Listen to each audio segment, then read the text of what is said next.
दतिया में नेशनल लोक अदालत का आयोजन 14 सितंबर को होने जा रहा है। दतिया के द्वितीय अतिरिक्त सत्र न्यायाधीश सुदीप कुमार श्रीवास्तव ने लोगों से अपील की है कि वे अपने सिविल, क्रिमिनल और अन्य विभिन्न प्रकार के मामलों में लोक अदालत के माध्यम से उन्हें निराकृत करवाने की पहल करें।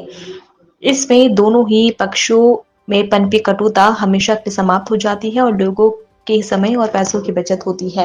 वहीं प्री लिटिगेशन मामलों में भी लोक अदालत में विशेष प्रावधान है, इसलिए ज्यादा से ज्यादा लोग अपने लंबित मामलों के निराकरण के लिए इस लोक अदालत के माध्यम से निपटारे की पहल करें। दिनांक 14/9/2024 को नेशनल लोक अदालत का आयोजन किया जाना है।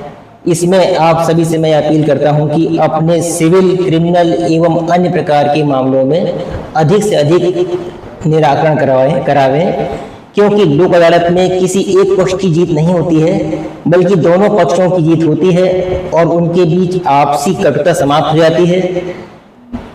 इसी प्रकार अन्य प्रकार के केस जैसे एमएससीटी के केस हैं, जिसमें कि कहा जाए कि मोटर दुर्घटना अधिनियम के केसेस हैं। हम ये चाहेंगे कि इन प्रकरणों में आप ज़्यादा से ज़्यादा रुचि लें, क्योंकि न्यायालय में अधिक समय तक यदि प्रकरण चलते हैं तो आप क्षतिपूर्ति राशि अत्यधिक समय पश्चात प्राप्त कर पाते हैं, जबकि आपको उसकी आवश्यकता तत्काल रहती है। और अतः मैं बीमा कंपनी से भी निवेदन करूंगा कि वे एमएससीटी केसेस में ज़्यादा से ज़्यादा राजीनामा हेतु तत्पर रहें। इसी प्रकार सिविल के केसेस होते हैं, जमीन जायदाद के केस होते हैं, उसमें ये अपील करूंगा कि आप आपसी राजीनामा से यदि प्रकरण का निराकरण करवाते हैं तो छोटी छोटी बातों के लिए यदि हम अपना बहुत सारा समय और धन व्यय करते हैं तो उससे हमारी काफी बचत हो जाएगी और आपसी कटुता हमेशा के लिए समाप्त हो जाएगी। आपराधिक प्रकरणों में छोटी छोटी बात से यदि हमारा कोई विवाद हो जाता है तो वो हम जीवन भर उसके नहीं भूल पाते हैं।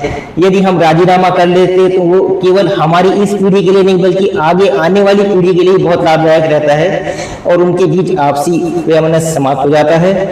एक विशेष अपील करूंगा कि विद्युत अधिनियम संबंधित केसेस में राज्य शासन के द्वारा 20% की छूट दी गई है, अर्थात जो भी राशि आपको दे है उसमें 20% की राशि आपको नहीं देनी पड़ेगी। अर्थात यदि आपको 100 रुपए देना है तो उसमें केवल आपको 80 रुपए देना पड़ेंगे। 20 रुपए की छूट आपको राज्य शासन द्वारा प्रदान की गई है। प्री लिटिगेशन के केसेस होते हैं, जैसे बैंकिंग के केसेस हैं, उनमें भी आपको इसका लाभ मिलता है। नगर पालिका संबंधित केस हैं, उनमें भी यदि आप चाहेंगे तो आपको हाउस टैक्स वाले रहते हैं और भी रहते हैं, उनमें यदि आप राजीनामा करते हैं तो आपको विशेष छूट मिलती है।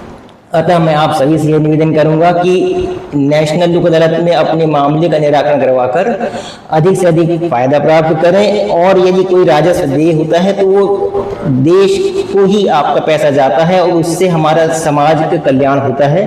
अतः हमारे आपसे यह गुजारिश है कि नेशनल लोक अदालत दिनांक 14/9/2024 को आयोजित की जाने वाली है, उसमें आप अपने मामले का अधिक से अधिक निराकरण